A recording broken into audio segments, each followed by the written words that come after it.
Hello, everybody. My name is Richard Jones, and today we're going to discuss the murder of Elizabeth Stride, specifically the suggestion that a different knife was used in her murder than had been used in the previous murders, those of Mary Nichols and Annie Chapman, and the later murder that morning of the 30th of September of Catherine Eddowes in Mitre Square. And to discuss this, I'm joined by a good friend to this channel, Steve Blomer. Hello, Steve. Hello, Richard.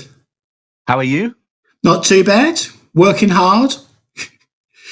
Working on several articles and doing and helping people with various bits and pieces like I normally do.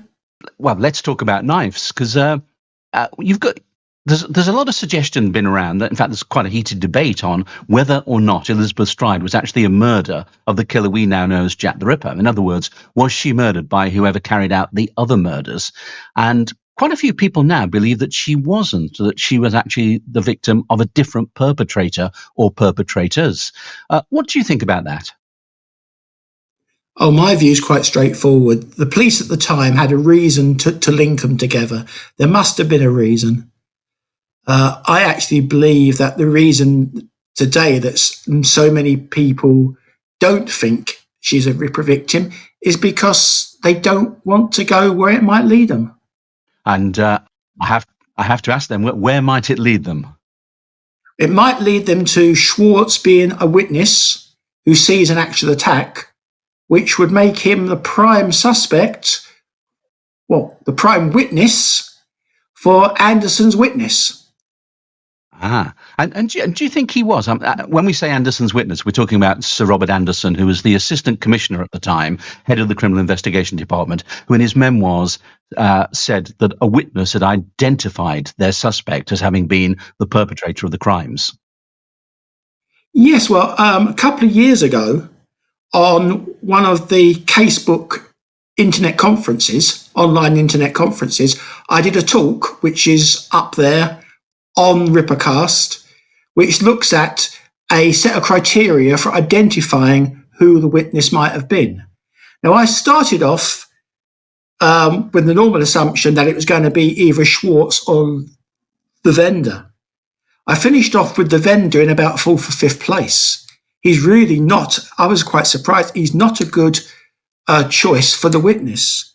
Who is a good choice for the witness is Schwartz, Joseph Hyam Levy, and an unknown witness.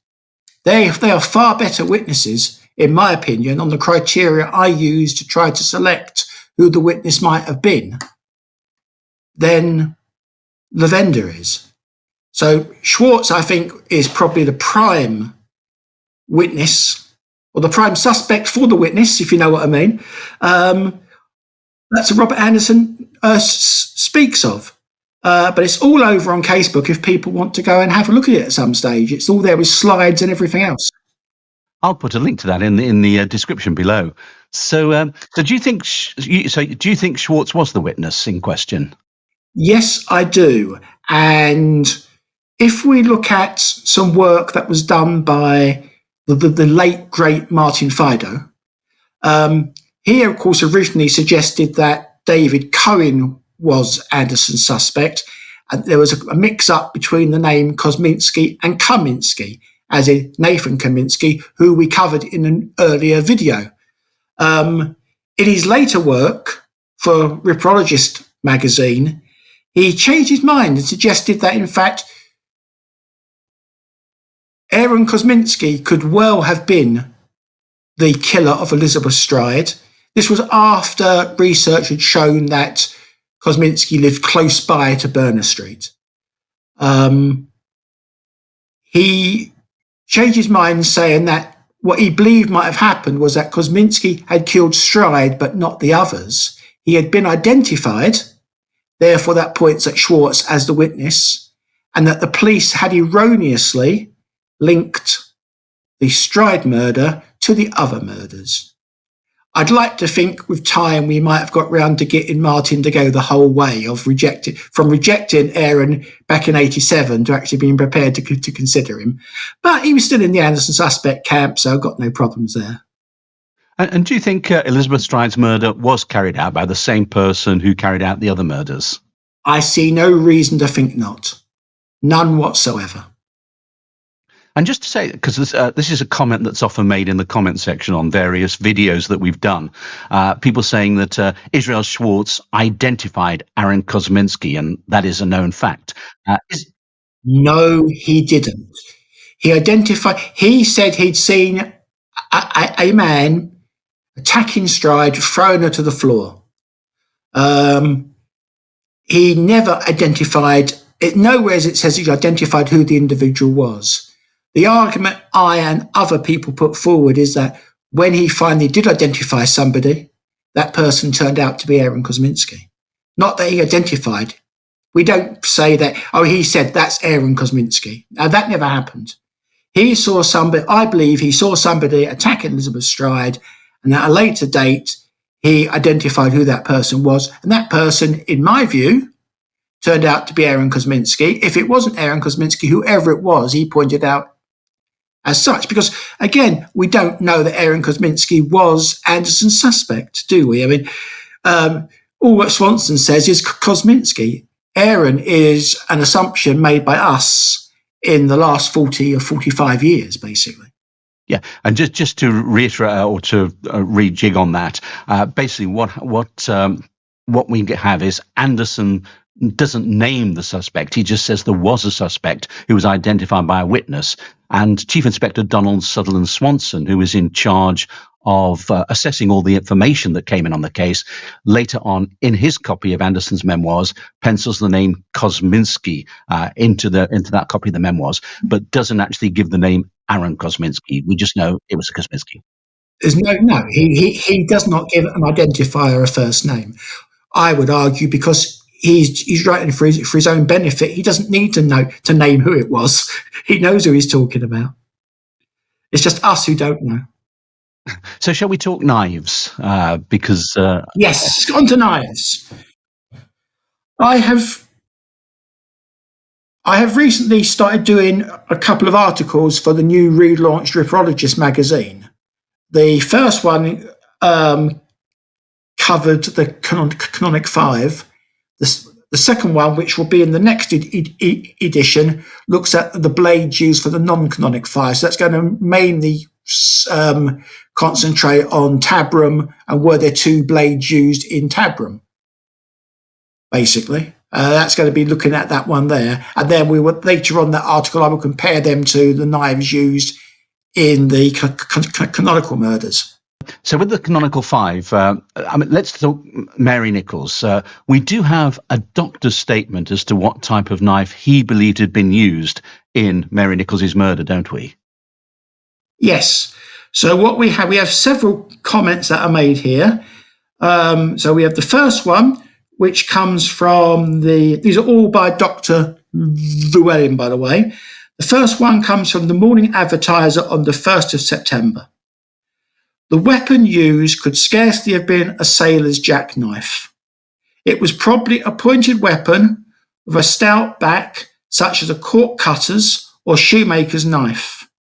In Dr. Llewellyn's opinion, it was not an exceptionally long-bladed weapon. We then have, from Lloyd's Weekly News on the 2nd of September, these cuts must have been made of a long-bladed, moderately sharp, and used with great violence. A juror then asked him, should you think it was done by a clasp knife or a butcher's knife or what? Llewellyn responds, it must have been a strong knife. I cannot say what kind of knife. And then in the Times on the 3rd of September, the cuts must have been caused by a long-bladed knife, moderately sharp, and used with great violence. Now, what you may notice here, there appears to be a contradiction between the Morning Advertiser account and the others. Because in the Morning Advertiser, he says it's not exceptionally long, but in the others, he says long. I don't believe it's a contradiction. I think by long-bladed, he's meaning 6-8 inches sort of thing. Exceptionally long would be up to a foot in length, over a foot in length, and a short-bladed knife would be 3 to 4 inches. So I don't think there's a contradiction, but people sometimes read it as. And it's worth mentioning, of course, that a lot of people in the area at the time carried short-bladed knives. It was almost de rigueur. It's almost part of what you had as you went round the streets. Yes. So where does it come from then? So, okay, so we have Dr. Llewellyn talking about the murder of Mary Nichols. Let's move on now to the murder of Annie Chapman and what Dr. Phillips said about Annie Chapman. Yes, what we have here, we have the coroner, Win Baxter, asking, was the instrument used at the throat the same as used at the abdomen? And Phillips replies, very probably. It must have been a very sharp knife, probably with a thin, narrow back and at least 6 to 8 inches in length, possibly longer. The coroner then comes back, is it possible that any instrument used by a military man, such as a bayonet, would have done it? Phillips says, no, it would not be a bayonet. Baxter comes back, would it have been such an instrument as a medical man uses for post-mortem examinations? Phillips replies, the ordinary post-mortem case perhaps does not contain such a weapon. The coroner again, would any instrument that a slaughterer employs have caused the injuries? Phillips, yes, if it was well ground down. Coroner again, would the knife of a cobbler or any person in the leather trade have done it? Phillips, I think the knife used in those trades would not be long enough in the blade. That's taken from the Daily Telegraph of the 13th of September. So are we getting a suggestion here that it was a surgical knife? No, I think what we're getting here is they're suggesting it's 6 to 8 inches in length. So a moderately long knife, but not excessively long. So longer than most people would be carrying around with them, just as we was talking about earlier, a short blade. This would be a moderately long knife, 6 to 8 inch. Imagine a kitchen knife, a decent sized kitchen knife sort of thing. I think that's what we're looking at there. So we then go from Annie Chapman and then we go to the murder of Elizabeth Stride. And this is the one where people say that it was a different type of knife that was used in her murder. So what leads people to suggest that? I believe it's because people have misread what was said at the inquest by doctors Phillips and Blackwell. And this has then been repeated as so much is over and over again until people just accept what's being said as being the facts. And that's not what really occurred. Where this starts from is that the day after the murder, a knife was found in the Whitechapel Road. The knife that was found outside 253 has been referred to as the Coram knife because it was discovered by a gentleman named Coram. The descriptions of this knife vary slightly, but it's got a very long blade. Some of the reports say a foot long, some say 10 inches. There is also a 6-inch handle on the blade as well. So we're looking at about a knife 15 to 18 inches in length in total, blade and handle. That is a very long knife. This knife was then given over to the doctors to look at. The two doctors were Dr. Phillips and Dr. Blackwell. And first of all, before we go on to the knife, it's about the wounds that were inflicted on Elizabeth Stride. She had just a slash across the throat, a cut, a slice. It's very hard to extrapolate the length of a blade from just a slashing cut. A stab, yeah, that's much easier. And I used a site called Forensic Med. So a site called forensicmed.co.uk, which describes knife wounds and how you interpret them. And basically, a stab wound is fairly easy it's not fairly easy, it's easier to determine the length of the blade than just from a slice. A slice can be done, very long slice can be done with quite a short blade. That's one of the problems. So what we have is the doctors are then asked to describe the wound, and he says, in the neck, there was a long incision which exactly corresponded with the lower border of the scarf. The border was slightly frayed as if by a sharp knife. And that's in the Daily Telegraph, the 3rd of October. Dr. Phillips, before he was called, had been given the knife to look at a few days before, and he responds with, "The knife produced on the last occasion was delivered to me, properly secured by a constable, and on examination I found it to be such a knife as is used in a chandler's shop, and it is called a slicing knife. It has blood upon it, which has characteristics similar to the blood of a human being. It has been recently blunted, and its edge apparently turned by rubbing the stone by rubbing on a stone such as a curbstone. It is evident that before it was a very sharp knife." That's on the 6th of December. They were trying to. This is what Baxter was trying to establish, whether or not this knife could have been the knife that had been used on Stride. And this is where it gets complicated. So Baxter then asks another question. Is it such a knife as could have caused the injuries which were inflicted upon the deceased? Phillips replies, "Such a knife could have produced the incisions and injuries to the neck, but is not such a weapon on as I should have fixed upon as having caused the injuries in this case. And if my opinion as regards the position of the body is correct, the knife in question would become an improbable instrument as having caused the incision." Basically what they're saying is that the knife is unwieldy, it's too long to actually use. And now we're now asked, Baxter continues, the knife produced on the last occasion was not sharp pointed, was it? He's trying to find out if it's got a sharp point in it. And Phillips replies, "No, it was rounded at the tip. It was about an inch across.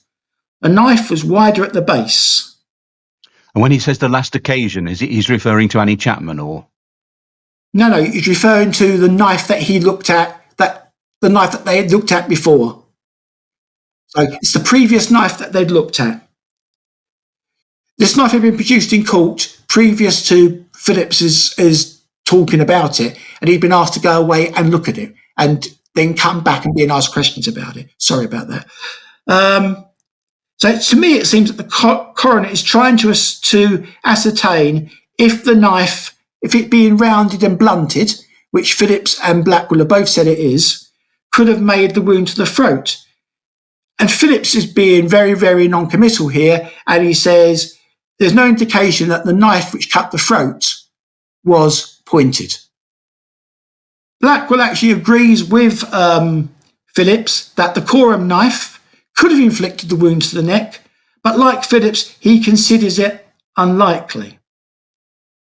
Dr. Blackwell actually says, "With respect to the knife which was found, I should like to say that I concur with Dr. Phillips in his opinion. Although it might possibly have inflicted the injuries, it is an extremely unlikely instrument to have been used. It appears to me that a murderer, in using a round-pointed instrument, would seriously handicap himself, as he would only be able to use it in one particular way." He then goes on to talk about slaughterer's knives, and coroner points out that they haven't suggested it's a slaughterer's knife. We then get on to what I think is the crux of this. Dr. Phillips is asked questions about about the wounds to the neck, how the wound was made. Dr. Phillips says the wound was inflicted by drawing a knife across the throat. He then adds, a short knife such as a shoemaker's well-ground knife would do the same thing. To me, what's happening here is that Phillips is trying to stress that the Coram knife is though it's already said that the Coram knife could have inflicted the wounds to the throat. What he's now trying to stress to Baxter is that a short-bladed knife could make the wounds equally as well. Over the years, that's been interpreted as Phillips actually saying that it's a short-bladed knife that was used. I don't believe that's what he's saying at all. He's saying that although he's already said the Coram knife could have made the wounds, he's now trying to point out that a short-bladed knife could also have made the wounds. To me, he's trying to edge away from the Coram knife, basically. Because if a short bladed knife could have made it, and a medium bladed knife, that's what he's saying. He's saying that any length of knife could have made this slicing cut, basically. Then what's happened over the years, people have said, oh, it's a short bladed knife. Then they remembered a bit about a blunt knife, and then it's become a short blunt knife. Whereas Blackwell actually says it's a sharp knife that's cut it. It's frayed the bottom of the scarf. So this takes to the murder of Catherine Eddowes then. Do we know what type of knife was used in her case? So yes, we know what the doctor said about that. The doctor in question here is Dr. Frederick Gordon Brown. The coroner asks him, does the nature of the wounds lead you to any conclusion as to the instrument that was used? And Brown replies, it must have been a sharp, pointed knife, and I should say at least 6 inches long. So you can see what's happened here is that because they've got the Coram knife has been brought in as a possible weapon, and the doctors can't completely rule it out. Because of the nature of the wound, they can't tell. They can't tell if the wound that made the cut to the throat is pointed or if it's long. And somehow that's been interpreted as them say, because they've tried to push the point that a short bladed knife could have made the cut as well as this long bladed knife, this 12-inch long knife. They're really trying to argue against the 12-inch knife without saying so, because they haven't got the evidence to say that. So they're saying, yes, it could have done it, but a short blade could have done it too. And what's happened is that's just been interpreted over the years. You've got the same thing here. It's a pointed knife at least 6 inches long. And the knife, which they're talking about a much smaller knife, about 3 or 4 inches, what they're talking about. So that then takes us, of course, to the murder of Mary Kelly on the 9th of November. Again, do we know what sort of knife was used in her case? Yes. Dr. Bond, in his report, says the following.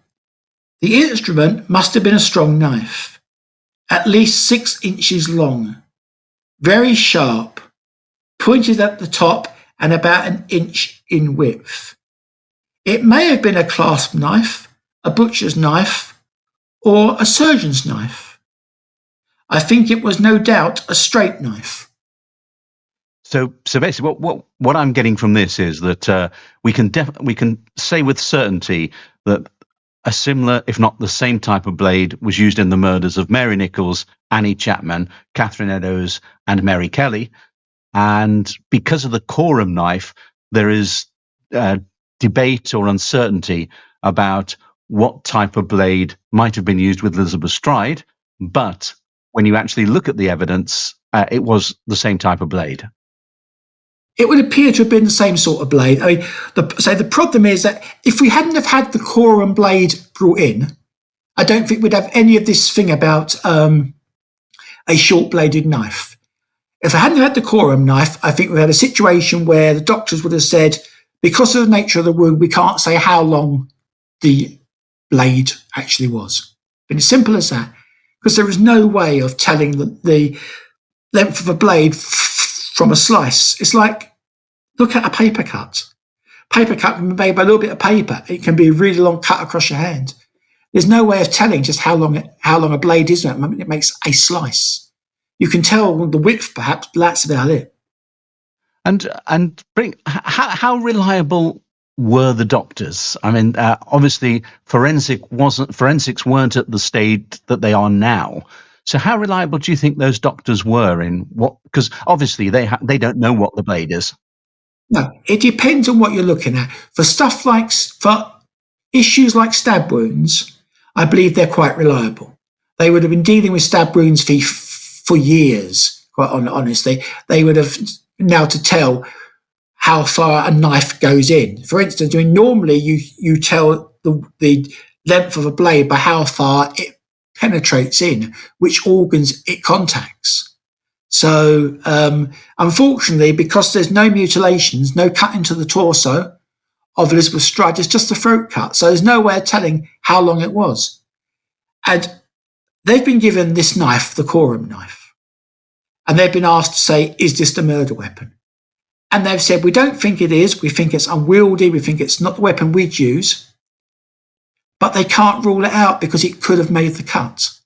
That's the point. So when Phillips is asked later on, he is stressing that this wound, which is made by a slice across the throat, could have been made by a short knife just as well as the Coram knife could have made it. And this has been interpreted by some people as saying it's a short knife. And it's not. I don't believe that's what he's saying at all. But people will always argue this and always debate this. But I believe it's one of the big myths that's gone around for a long time and which to an extent has fueled the argument that Stride is not killed by the same hand as killed the others. So if the Coram knife hadn't been found, then we'd have been having a completely different discussion, simply because there wouldn't have been any argument. Yes, because I don't think they would have. Yes, they would have asked. They would. I think Baxter would have said what sort of knife was used, and I think they would have said a sharp knife. We can't tell you how long it was. I think that's what they would have said. But because the Coram knife was found, I think they go out. I think Phillips is going out of his way to try and downplay the Coram knife. He obviously feels this is not the weapon that would have been used, but he can't prove it. So he's going out of his way to say, well, any knife could actually have made these cuts. And we don't have any surviving police records of it or anything like that. We only have what's in the newspapers about the inquests. Yes, all we know basically is that we get there's two separate reports of the knife. One says it's a foot long, the blade, and the other says about 10 inches.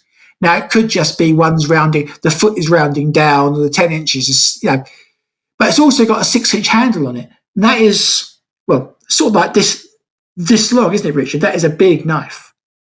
It's a big knife. It's not something you can easily conceal when you're walking around. And it's been dumped in the high street, and it's been dumped over a day after the murders. It's found on the Monday, and it's not there on the Sunday. It's only found on the Monday.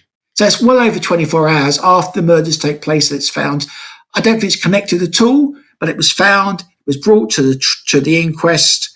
The doctors were asked to look at it and assess it and asked, could this have caused the wounds? And they have to say, we can't rule it out. But by saying we can't rule it out, they have to say, they're trying to qualify that by saying, but a short knife could have done it just as well. And if it was human blood, though, would that? Where did the human blood come from? Had it been used in a crime, or no? What Phillips says is it's got the characteristics of human blood. They didn't have blood typing in 1888. So they've got this knife, and he said it's like is used in a chandler shop. So it could have been used for cutting cheap cuts of meat or something like that. But what would have been the motivation then to dump it on Whitechapel Road? Would it have been a hoaxer, a prankster, or? It might just have been someone had an argument. Someone might have thrown it down. Someone might have been seen with it and thinking they might be accused of being the murderer and just dump it. If it had been found the same morning, there'd be a much stronger case for saying it might be the murder. And of course, we do have to remember there were a lot of slaughterhouses in the area. And just up the road from where it was found was Aldgate High Street, where you had Butcher's Row. So people with knives in the area were commonplace. I mean, and that type of knife would have been commonplace in cutting meat. But it just seems the thing with this case is there's just so many coincidences. It's a very long knife, Richard. Could have been linked in with lots of people. I mean, the two doctors, wasn't just one doctor, there's two separate doctors who both look at it and both say, yes, it could have made the cut because we can't rule it out, but it's too long, it's too unwieldy. I mean, imagine trying to use a foot-long knife in Dutfield Yard if you're cutting someone's throat. Even if it's just a private personal thing, even if it's not Jack the Ripper, even if it's just a personal grudge, personal argument, as some people have said, a domestic of summer, as some have suggested, you're going to walk around with this foot-long knife, 18 inches long knife. basically, and just cut someone's throat. And then, yeah, there's no fingerprint, so why not just drop it by the body itself, quite honestly, rather than dump it a day or so later? If you're going to dump it a day later, why not dump it in the Thames, which is not far away, or dump it in a bin or something, you know? So you think it's completely unrelated to Elizabeth Stride's murder? I actually believe that the Coram knife is completely unrelated to the murders. I think it's just a coincidence that it turns up. It's just one of those things, isn't it? You're never going to prove it one way or the other, Richard, quite honestly. But it's been repeated as if it's fact. My issue with this is that it's been repeated as if it's fact, time after time after time, that a different knife was used. And actually, and you ask people why they believe that. Oh, the doctor said so. And if you actually read what they say, they didn't say that at all. They didn't say it was a short, blunt knife. They said it was actually a sharp knife, and they said it could have been done by a knife that was 12 inches long, and it could also have been done by a knife that was about 4 inches long. I think it was probably done by a knife in between, about 6 to 8 inches long. Which is what all of the what the doctors say in the 4 other cases. They're all talking about a 6 to 8 inch long knife, possibly longer, probably no shorter. So we're looking at, a normal size kitchen knife, aren't we, basically? 6 to 8 inch blade. Yeah, so it's one of those things that I say it's interesting to discuss, but as I always like to say, and I know you say it as well, that when it comes to Jack the Ripper, the only certainty is nothing is certain. Oh, nothing's certain. My point is here that I'm quite prepared for people to argue that another knife could have been used. Just don't say that it definitely was, because I don't believe it was, and I don't believe the doctors are saying it was. That's the point. I also don't believe, I also don't believe that it's necessarily the actual same knife being used in every murder. I believe it's possibly the same type of knife, or one of a set, or I don't believe that it's necessarily the same knife used in the Nichols murder as used in the MJK murder. I don't believe it's exactly the same knife. It could be, but I don't believe it necessarily has to be. Well, I think with that, I think we've given lots to think about. Let's ask our viewers as well, if they wish to make comments in the comment section down below. We'd love to hear your point on Jack the Ripper. But for now, Steve, I'll put links to everything we've discussed down in the description below. But it's great to talk to you again, Steve. I know it's been a long time since we've chatted, but it's good to see you again. And, goodbye, everybody. Goodbye.